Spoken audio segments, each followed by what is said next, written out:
Are you looking to buy a new laptop? Well, I've just pretty much watched all the YouTube videos out there about laptops for architects. So in this video, I'm going to tell you the 2 things that most YouTubers have missed, and then I'm going to give you 5 things to look for when buying laptops. And then after that, I'm going to go look at a few laptops that I would consider today if I were to buy a laptop. But first, welcome to my channel. My name's Jansen, and I've been practicing as an architect for over 10 years now.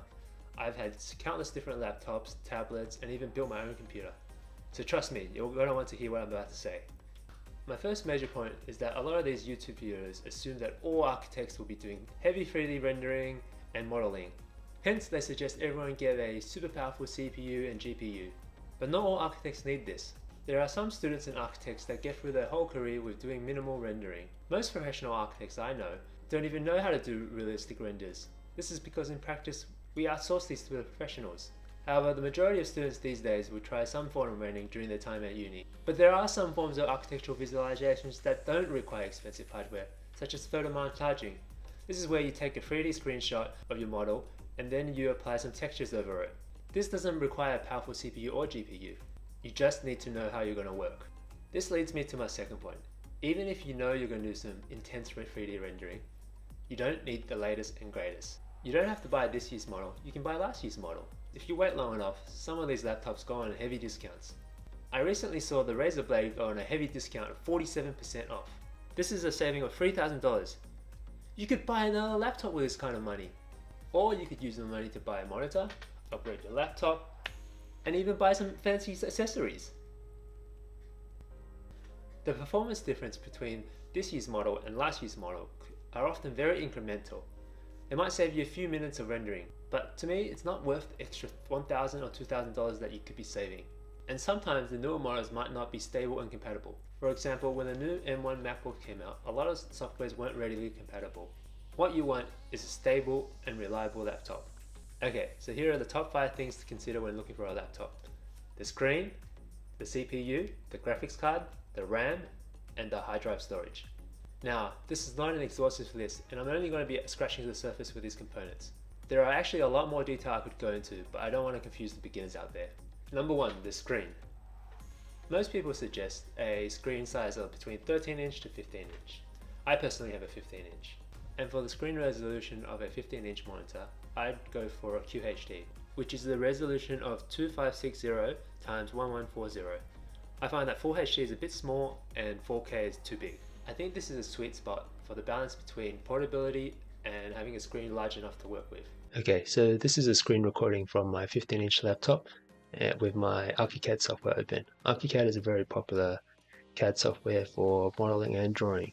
And as you can see, a lot of these CAD softwares have these tabs all open on the sides for convenience. And they take up about half the screen. You're just left with very little space to draw.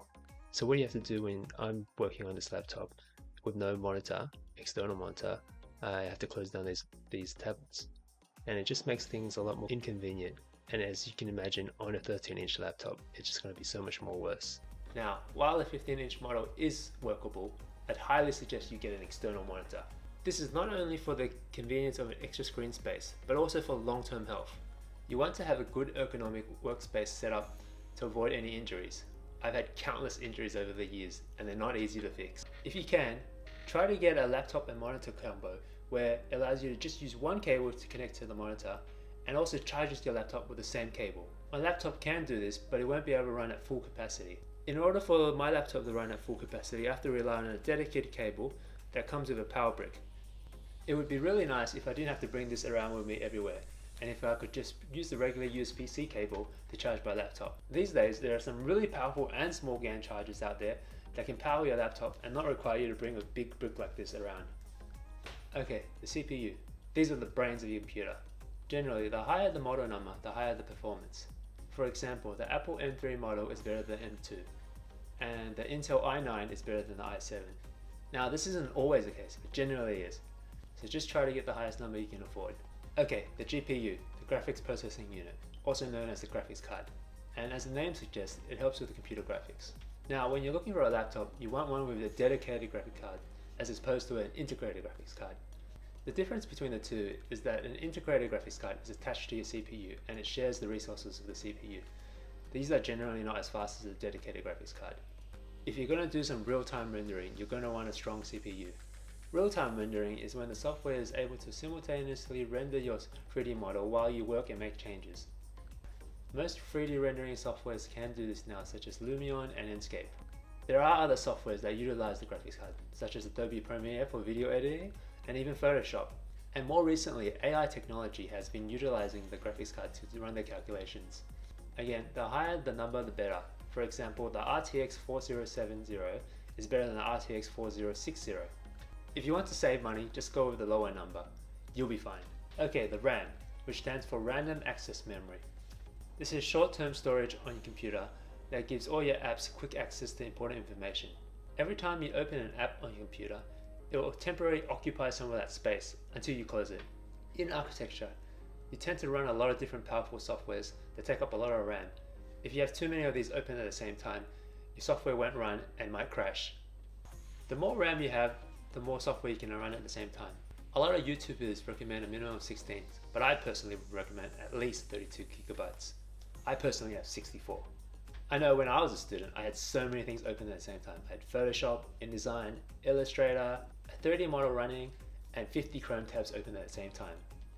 Because RAM is so important, if I was on a tight budget, I might even consider compromising on trying to get the best CPU or the GPU and try to get more RAM.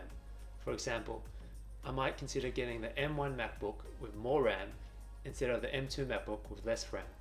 Like I said before, the improvements between the CPU models are often very incremental.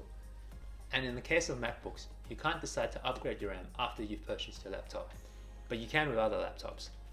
There are a lot of outdated YouTube videos out there that suggest you get a combination of SSD and HDD. SSDs are faster, don't even bother with HDDs. And most of the laptops these days don't even give you the optional HDD anymore. In terms of size, I'd recommend 512 gigabytes. Okay, now I'm going to run through a few laptops that I would consider buying. This is not an exhaustive list. There are so many laptops not on this list that are worth looking at. I'm just using these examples to show you my thought process when looking at laptops. A lot of old videos out there suggest looking at gaming laptops and they complain about them looking ugly, bulky and heavy. But this isn't the case anymore. There are now some really nice looking gaming laptops out there. And there are also other type of laptops to look at, such as creator laptops for content creators. And then there are mobile workstations for professionals. Okay, so the first series we're going to look at is the Dell XPS series. This series has been running for a really long time. When I was in uni, my friends were using these. And the current E models look really nice. So have a look at these two laptops for me. These two laptops are pretty much the same, except for the processor, the CPU. This is the 13th gen, and then this is the 12th gen, the year before that. And if you look at the price, it's a $600 price difference. Is it really worth $600 more? I'm not sure. Another thing you have to look for is the graphics. The Intel graphics, this usually means that it's an integrated graphics card. It shares resources with the CPU. You want to stay away from that. You want a dedicated graphics card, and the XPS series does offer this, so have a scroll down. Let's see. Have a look at this one. Okay, so GeForce RTX 4060, that's a dedicated graphics card, that's what you want. Okay, so the next laptop we're going to look at is the Razerblade 15. They come in various sizes. I personally have the Razerblade 15, and they have the old model and the new model for sale. And as you can see, the prices are a lot different. Have a look at the graphics card. GeForce RTX 3080, GeForce RTX 4070. When the graphics card gets released, they usually change the first number of their model number. So I'm going to click on one of these just to show you the options you have when you want to buy one. Look at the base settings: Core 7, 15-inch laptop, and QHD, that's the resolution, and then RTX 3060, and that's the RAM. So there's only a black color to choose here. And as I said earlier, the higher the number, the better, but also the more expensive. I personally went for the lowest one. I think that would do fine, but maybe if you want to do some real-time rendering, you want to spend a little bit more money, so go for those ones. And this is the screen resolution. I'd leave it at QHD. I think that's fine. And you can also upgrade the CPU, but I wouldn't. and there's only one choice for the hard drive. And look at this, this is the RAM, 16 GB RAM and 32 GB RAM. That's $894 more. I wouldn't pay for that here. I'd actually upgrade it myself. You can buy 32 GB RAM for a lot less than this and do it yourself. It's relatively simple and you should be able to do it yourself. So that's what I did for my laptop. Okay, the next laptop we're going to look at is the Zephyrus G16. This is a gaming laptop, but it looks really professional. Here you go, see, 4090, that's the current year model. And they also got the current year CPU. I know it's the current year CPU because it says Core Ultra. Intel recently released this series and ditched their i series. For example, they used to use i7, i9, i5, but now they don't do that anymore. They use Core Ultra 9, Core Ultra 7. These are actually a big jump in performance compared to their i series. And I know that I previously said that usually the jump in CPU performance between previous years are very incremental, but this is an exception. This one's a big jump, and you really have to watch YouTube videos like this to find out why. This new Core Ultra series is a much more efficient CPU. It will run quieter, it will run more efficient using less battery. So if you can have the money, I'd definitely go for this one. Okay, so the next laptop we're looking at is the MSI Prestige 16 AI Studio. It looks like MSI has this under the business and productivity category, but really I think it can do everything. Gaming, it can be for content creation, and it looks great. Oh, it's even won a Red Dot Design Award. I won one of those before. I'll talk about that in another video. But yep, it's got the latest Intel CPU, Core Ultra, and a RTX 4070, current year graphics card, and it looks like it's ultra thin and ultra light. Opens wide flat. It's pretty cool. So this new Core Ultra series has a integrated NPU. It basically for AI programs, which is pretty cool. So from gaming, video editing, graphics, creating with AI. And I think this is just basically saying it can do it all. Fast Wi-Fi, great screen. So yeah, it's a pretty solid choice. And last but not least, of course, we have the MacBook Pros. Really good looking machines and really powerful. And the M3 is a CPU, and what I can see from reviews, they're really powerful and they're one of the top CPUs. So they're really fast and powerful machines. The other issue with working with MacBooks is that there are certain architectural softwares that don't work inside the Apple operating system, such as Revit and 3ds Max. And Revit is probably one of the most popular softwares among architects. If you're going to be working in a large practice, there's a high chance you're going to be using Revit. But at the end of the day, if you really want to use Revit, there is a workaround. But it's just so much simpler using a Windows-based laptop. So you really want to know how you're going to work before you buy a laptop. If you want to see more content from me, click here to see my next video, and give me a like, subscribe, and comment if this gave you any value.